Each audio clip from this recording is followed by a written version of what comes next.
శ్రీకృష్ణ పరబ్రహ్మణే నమః. శ్రీమద్ భగవద్గీతలో మనం 14వ అధ్యాయమైనటువంటి గుణత్రయ విభాగ యోగంలో ఈరోజు మనం 5-6 శ్లోకాల్లోని విశేషాంశాలు తెలుసుకున్నాం. పరమాత్మ ఈ సృష్టి క్రమంలో ప్రకృతి తల్లి అని, తాను బీజమని, తల్లి తండ్రి ప్రకృతి తల్లి, తాను పరమాత్మ తండ్రి అని ముందు శ్లోకంలో చెప్పారు. ఇప్పుడు మనకి త్రిగుణాల గురించి చెప్తున్నారు. ఈ త్రిగుణాలు ఎందుకు చెప్తున్నారంటే త్రిగుణాలు విభాగం చెప్తున్నాడు. ఒక్కొక్క దాని గురించి చెప్తారు. విభాగించి ఎందుకు చెప్తున్నారంటే త్రిగుణాతీతం అయితేనే త్రిగుణాతీతుడే భగవంతుడు. మనలో ఉన్న ఆత్మను దర్శించాలంటే మనం త్రిగుణాతీత స్థితికి వెళ్తేనే మనం చేరుకుంటాం. అలా చేరుకోవడానికి వెళ్ళే మార్గాన్ని మనకు సూచిస్తున్నారు పరమాత్మ. ఇందులో భాగంగా ముందు త్రిగుణాలు ఏం చేస్తాయి చెప్పి ఆ తర్వాత సత్వగుణం ఏం చేస్తుంది అనే విషయాన్ని 6వ శ్లోకంలో చెప్పారు. 5వ శ్లోకంలో వచ్చేసి అసలు గుణాలు ఏంది, అవి ఏం చేస్తున్నాయి అనే విషయం చెప్పారు. 6వ శ్లోకంలో వచ్చేసి సత్వగుణం మాత్రమే దాని యొక్క గొప్పతనం ఏంది, అది ఏ విధంగా మనల్ని బంధిస్తుంది అనే విషయాన్ని స్పష్టం చేశారు ఈ శ్లోకంలో. చూద్దాం. సత్వం రజస్తమయితి గుణః ప్రకృతి సంభవాః నిబధ్నంతి మహాబాహో దేహే దేహినమవ్యయం. పరమాత్మ చెప్పుకుంటున్నారు మహాబాహో, అర్జునుని మహాబాహో అని పిలుస్తున్నారు. ఎందుకు పిలుస్తున్నారు అలాగా? మహాబాహు అంటే గొప్ప భుజబలం కలవాడు. గొప్ప భుజబలంతో బయట శత్రువులను జయించడం చాలా సులభం, కానీ అంతఃశత్రువులను జయించాలంటే కూడా కష్టం. కానీ ఈ జ్ఞానంతో జయించవచ్చు. అందుకనే ఆయన మహాబాహో అని పిలుస్తున్నారు. అంటే తాను చెప్పబోయే ఈ జ్ఞానాన్ని పొందితే లోపల శత్రువులను కూడా జయించడం సులభం. మనకు శత్రువులు ఎవరంటే త్రిగుణాలే అని సూచిస్తున్నారు. సత్వం రజస్తమయితి, సత్వగుణం, రజోగుణం, తమోగుణం, ఇది గుణాహ, ఇవి 3 గుణాలు. ఇవి ఎక్కడి నుంచి వస్తున్నాయి? ప్రకృతి సంభవాహ, ప్రకృతి నుంచి వస్తున్నాయి. సృష్టికి పూర్వం ప్రకృతి పరమాత్మలోంచి పరమాత్మ సంకల్పంతో అనుకోగానే మాయలో స్పందన వచ్చి ఆ స్పందనలోంచి ప్రకృతి పుడుతుంది. ప్రకృతి త్రిగుణాత్మకంగా ఉన్నప్పుడు దానిలో ఎటువంటి మార్పులు ఉండవు. 3 గుణాలు సమానంగా ఉంటాయి.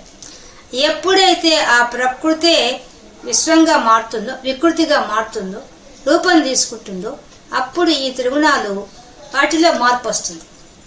మార్పు వచ్చినప్పుడు ఒకటి ఎక్కువ ఒకటి తక్కువ అన్నట్టుగా హెచ్చు తగ్గులు వచ్చేస్తుంది. అలా వచ్చినప్పుడు ఉండే పరిస్థితి ఏం చేస్తుంది అనే విషయం చెప్తున్నారు. ప్రకృతి సంభవాహ, ప్రకృతిలోంచి ఈ త్రిగుణాలు వస్తున్నాయి. అవి ఏం చేస్తాయి? నిబధ్నంతి, పూర్తిగా బంధించేస్తాయి. ఎవరిని? దేహే దేహి మవ్యయం, దేహములో దేహిని బంధిస్తున్నాయి. ఈ త్రిగుణాలు ఏం చేస్తున్నాయట? దేహములో లోపల జీవాత్మను బంధిస్తున్నాయట. ఏవి బంధిస్తున్నాయి? ఈ త్రిగుణాలు. ఎలా బంధిస్తాయి? బంధనానికి కారణమవుతున్నాయి. ఎందువల్ల? త్రిగుణాతీతుడు పరమాత్మ. ఈ గుణములు దేహాభిమానం ఉండడమే ఆ త్రిగుణాలకు బంధనానికి కారణం. అంటే 3 గుణాలు ఉన్నాయి. దేహి అంటే ఆత్మ, ఆత్మకేం గుణాలు లేవు. నిస్త్రైగుణ్య, నిరాకారుడైన వాడికి గుణాలే ఉంటాయి? గుణాలే ఉండవు కదా, ఆకారమే లేదుగా. ప్రకృతి అంటే శరీరం, ఈ శరీరానికి మాత్రం 3 గుణాలు ఉంటాయి. కాబట్టి శరీరం లోపల కూర్చున్న ఆత్మకు ఏంది? అందుకని అవ్యయం, శాశ్వతమైంది ఆత్మ. ఆత్మకు ఈ త్రిగుణాలు లేవు. మారేటువంటి శరీరంలో మాత్రమే మార్పులు ఉంటాయి తప్ప మారకుండా ఉండే దాంట్లో ఏముండవు కదా. కాబట్టి ఆ విషయాన్ని ఇక్కడ సూచిస్తున్నారు. దేహం అంటే దేహే దేహి, దేహము ధరించిన వాడు దేహి. ఎవరు? ఆత్మ, జీవాత్మ. ఆ జీవాత్మకు దేహము నేను అనే భావన ఉన్నంత వరకు అప్పుడు ఈ యొక్క త్రిగుణాలతో ఇరుక్కుపోతుంది. అంటే దేహాభిమానం ఉన్నప్పుడే కదా సాధ్యం అవుతుంది. దేహంతో సంబంధం లేకపోతే పరమాత్మ పరమాత్మే. దేహంలో ప్రవేశించినప్పుడు, జీవాత్మగా ఉన్నప్పుడు ఈ దేహంలో వచ్చే మార్పుల్లో త్రిగుణాల గురించి ఆ దేహాభిమానం పెంచుకున్నప్పుడు త్రిగుణాలలో బంధంలో ఇరుక్కుపోతున్నాడు. అదే నిబధ్నంతి అని చెప్పేశారు. బంధించబడుతున్నాడు. జీవాత్మే దేహంలో చేరి త్రిగుణాలతో బంధించబడుతున్నాడు. బంధించబడుతున్నాడు అంటే అర్థమైంది అంటే ఎందుకు బంధించబడుతున్నాడు? ప్రపంచ విషయాలన్నింటినీ ఆకర్షించడం వల్ల, మరియు తనకు త్రిగుణాల్లో బంధించబడ్డా అనే విషయం తెలియకపోవడం. తెలుసుకుందామన్నా అజ్ఞానం, భ్రమ ఉంది. మనకి అజ్ఞానం ఉంది. అజ్ఞానం వల్ల తెలుసుకోలేకపోతాం. జ్ఞానం వస్తే తెలుసుకుంటాం. ఆ జ్ఞానం ఇచ్చితే భగవద్గీత. కాబట్టి ఇప్పుడు భగవద్గీత చెప్తోంది. ఇప్పుడు జ్ఞానం పరమాత్మ మన జ్ఞానం అందిస్తున్నారు. ఏమని? త్రిగుణాలతో కలిసి, నీకు త్రిగుణాలతో సంబంధం లేని నీలో ఉన్న ఆత్మకి సంబంధం లేదు. దానికి ఏమంటావు ముందు చెప్పాడుగా, పలిప్యతే అని చెప్పాడు కదా. తేలికి అంటదు ఆ ఆత్మ. అది ముందే చెప్పేశారు మనకు. ఏది? నిప్పు చేత కాల్చబడదు, నీటి చేత తడవబడదు, గాలి చేత క్షోభింపబడదు అని ముందే చెప్పేశారు.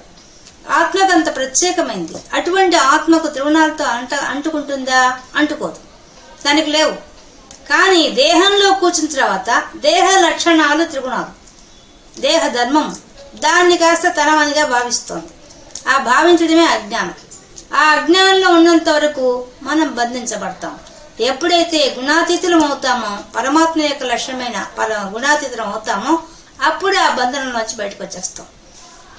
ఆ బంధనం నుంచి బయటకు వచ్చే విషయాన్ని మనకు చెప్పడమే భగవద్గీతలో ఉండే అసలైన విషయం. అంటే మనలో ఉన్న పరమాత్మను చూడడానికి ఇవి అడ్డం వస్తున్నాయి అని విషయం స్పష్టం చేస్తున్నారు. కాబట్టి భగవంతుడు గుణాతీతుడు, నిర్గుణుడు.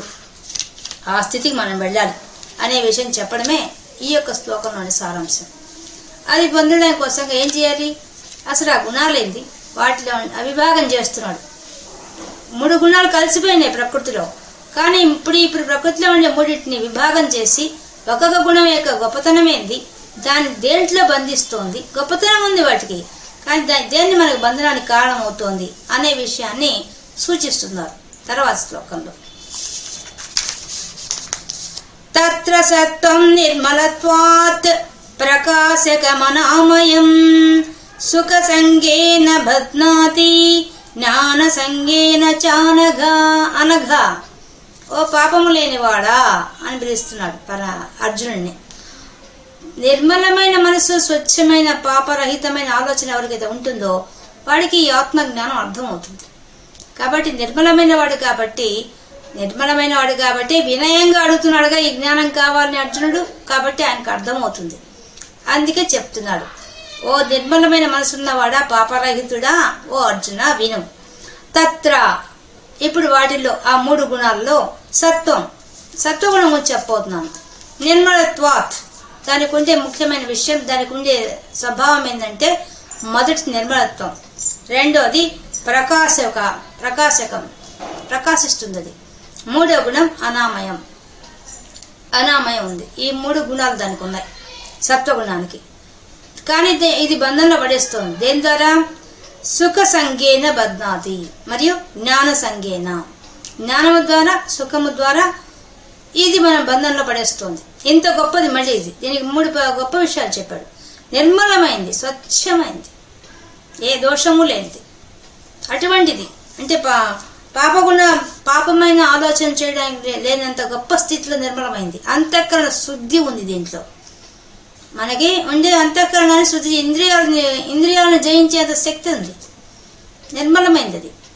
కానీ ఆ ఇంద్రియాలని మనం బాగా గొప్పగా చేసే శక్తి ఉంది దానికి. ఏది? మన యొక్క సత్వగుణానికి.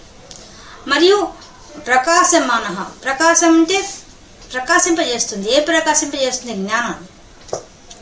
జ్ఞానాన్ని దానిలో ప్రకాశింపజేసుకుంటుంది. ఇతరులు ప్రకాశింపజేసే అంత శక్తి సత్వగుణానికి ఉంది. ఇప్పుడు అందుకే కదా మనం పుట్టినప్పటి నుంచి ఎంత జ్ఞానం నేర్చుకుంటున్నాం. ఇంత జ్ఞానం ఎలా నేర్చుకుంటున్నాం? మనం పుట్టిన నుంచి మనకేం తెలియదు. కానీ పుట్టిన పిల్లవాడు 3వ సంవత్సరం నుంచే స్కూల్కి పోతున్నాడు. మరి జ్ఞానం ఎలా పొందుతున్నాడు? సత్వగుణం వల్ల జ్ఞానం పొందుతున్నాడు. మన పెద్ద ఏదాకా ఎంత పెద్ద వయసు వచ్చినా, ఎంత పెద్ద జ్ఞానం అయినా మనకు అవగతం అవుతోంది. ఎలా అవగతం అవుతోంది? సత్వగుణం వల్లే సాధ్యం అవుతోంది. అందుకని ఎంత జ్ఞానమైనా మనలో ప్రకాశిస్తుంది. ఆ జ్ఞానాన్ని గ్రహించే శక్తి సత్వగుణానికి ఉంది. కాబట్టి సత్వగుణం చాలా గొప్పది.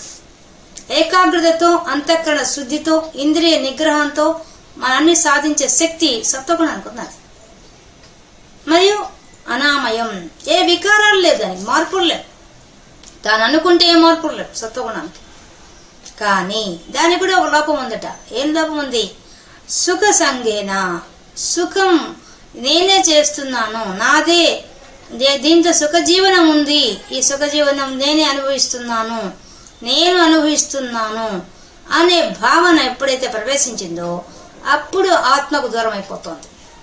సత్వగుణం ఉండి కూడా, ఇంత జ్ఞానం ఉండి కూడా, ఇంత జ్ఞానం గ్రహించే శక్తి ఉండి కూడా, ఏ దోషాలు లేకపోయినప్పటికీ, ఎంత నిర్మలంగా ఉన్నప్పటికీ, అంతఃకరణ శుద్ధి చేసుకునేంత కెపాసిటీ ఉన్నప్పటికీ, ఇంద్రియ నిగ్రహం సాధించే కెపాసిటీ ఉన్నప్పటికీ, అది జ్ఞానం ఉంది, లౌకిక జ్ఞానం మాత్రమే ఉంది. ఆధ్యాత్మిక జ్ఞానం వైపు తిరగడం లేదు. లోకంలో ఉండే ప్రతి అంశాన్ని అర్థం చేసుకునే అంత గొప్ప గుణం ఆ సత్వగుణానికి ఉంది.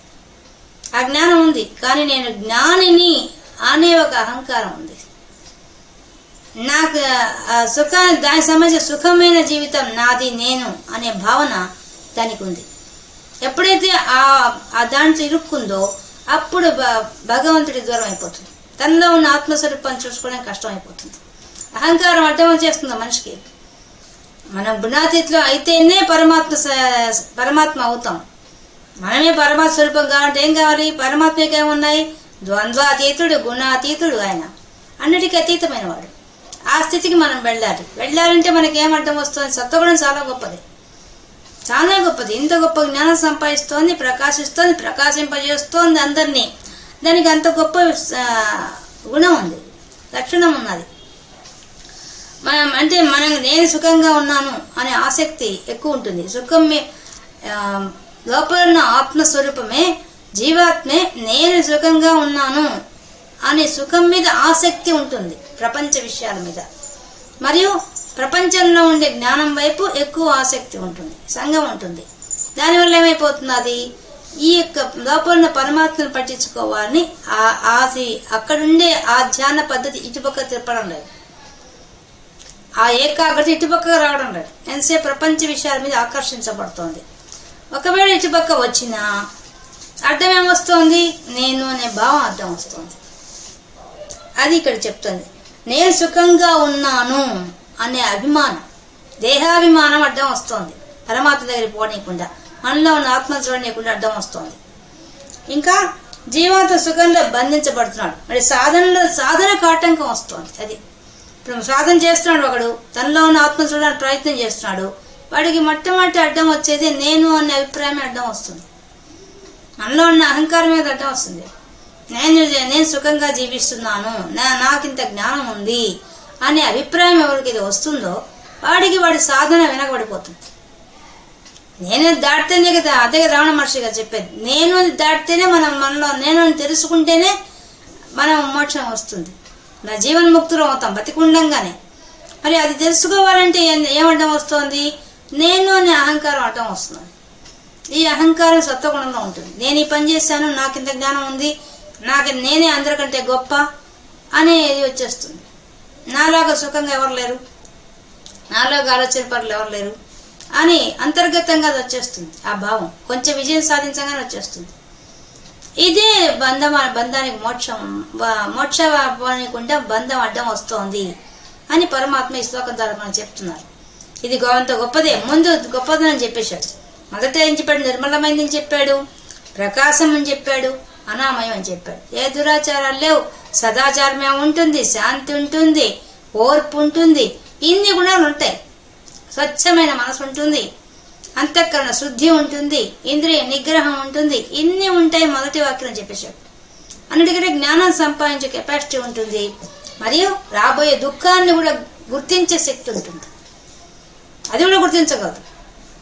ఏది చేయకూడదు, ఇది చేయొచ్చని ఇంగిత జ్ఞానం కూడా అనుకుంటుంది సత్వగుణానికి. అన్నీ తెలిసినా మరి ఎందుకు పడిపోతున్నది? ఎక్కడ బంధం ఇరుక్కుపోతుందంటే నేను చేస్తున్నాను, నేనే గొప్ప అనే నేనే సుఖంగా ఉన్నాను అని శరీరంతో తాదాత్మ్యం చెందే విషయాల్లో, పూర్తిగా లౌకిక విషయాల్లో, లౌకిక జ్ఞానంలో అది బంధించబడుతుంది. సంఘం ఏర్పరచుకుంటున్నది. సంఘం ఉంటేనే బంధం ఉన్నట్టు.